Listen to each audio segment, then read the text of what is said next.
এগুলো অনেক উপরের কথা, আমি ছোট মানুষ, আমি এত উপরে যাব না। তো এই যে পরবর্তীতে আরো পাঠকরা আসবে, তারা অনেক অনেক বিজ্ঞ মানুষ, আলোচনা করবে, আমি ছোট মানুষ, আমার এগুলো সাজাবো।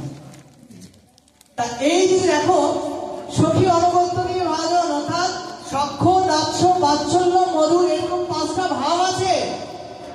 এই পাঁচ ভাবের যিনি শিরোমণি, অর্থাৎ যার স্থান সব থেকে উপরে, তিনি হচ্ছেন আমার মহাভাব স্বরূপিণী, আমার গোবিন্দের আল্লাহর শক্তি স্বরূপিণী, সাক্ষাৎ মদনাক্ষ ভাবের যিনি অধিষ্ঠাত্রী দেবী, তিনি হচ্ছেন আমার শ্রীমতী রাধা ঠাকুরানী।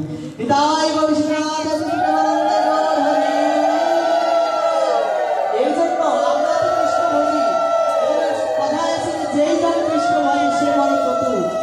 এইবার বলছে কৃষ্ণ মেটার চরণকে যদি আমরা এত ডেকে ডেকে যদি না পাই, যার চরণকে আশ্রয় করলে ভগবান পর্যন্ত বশীভূত হয়ে যায়, আমরা তার চরণকে আশ্রয় করি।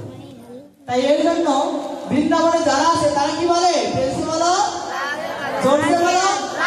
দেখো, সবাই যদি না বলো, পরবর্তী জন্মে যদি কিছু হয়ে যায়, আমাকে কিন্তু কেউ দোষ দিতে পারবে না। ভগবান এত সুন্দর মুখ দিয়েছে, এত সুন্দর হাত দিয়েছে, দেখবে যাদের হাত পা নেই, যাদের বলার মতো শক্তি নেই, তারা যতই চেষ্টা করে বলতে কিন্তু পারবে। তাদের পাপটাকে আমাকে সুস্থ রেখেছে, আপনাকে আমাকে এখানে বসিয়ে রেখেছে, অতএব সময় হয়েছে তখন বলে দিতে হবে। কি বলবো? এসে বলো,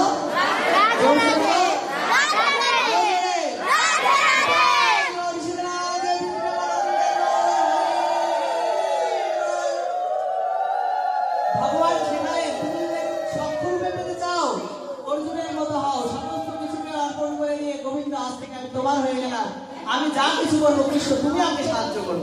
সর্বধর্মান পরিত্যাজ্য মামেকং শরণং ভজ, অহং ত্বং সর্বপাপে প্রণশ্রয়ামি মা শুচো।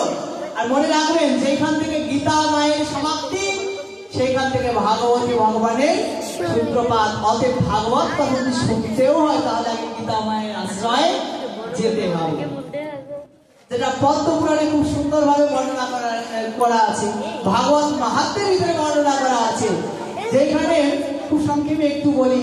আচ্ছা, কষ্ট হচ্ছে কি? ছেড়ে দেবো? অনেকটা রাত হয়ে যাচ্ছে, তাই না? ছেড়ে দেবো? আচ্ছা, আরেকটু বলে, আমাকে একদিন দিয়েছে তো, দেখেন আর কোনোদিন এই ভাগ্য হয় কি না হয় এটা বলা মুশকিল। দেখবেন গত বছরে যারা এখানে বসে পাঠ শুনেছিলেন বা এই কমিটির সাথে সম্পৃক্ত ছিলেন, তাদের মধ্যে অনেকেই কালের ধর্মে হারিয়ে গিয়েছে।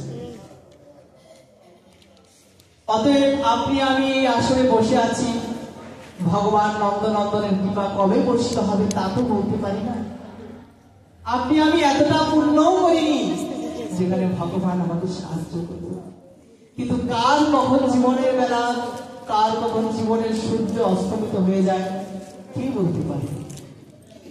আপনি আমি এখানে বসে আছি, সামনের বার এইভাবে ভাগবত কথা শ্রবণ করার সৌভাগ্য হবে কিনা তাও বলা যায় না। অতএব জীবনে যতটুকু সময় পেয়েছ, একটু কৃষ্ণকে ভালোবেসে যাও। কেননা যেই কৃষ্ণ আমাদের আপন বস্তু, যেই কৃষ্ণ আমাদের আপন ধন, যে আমাদের সাথে কখনো বিশ্বাসঘাতকতা করবে না।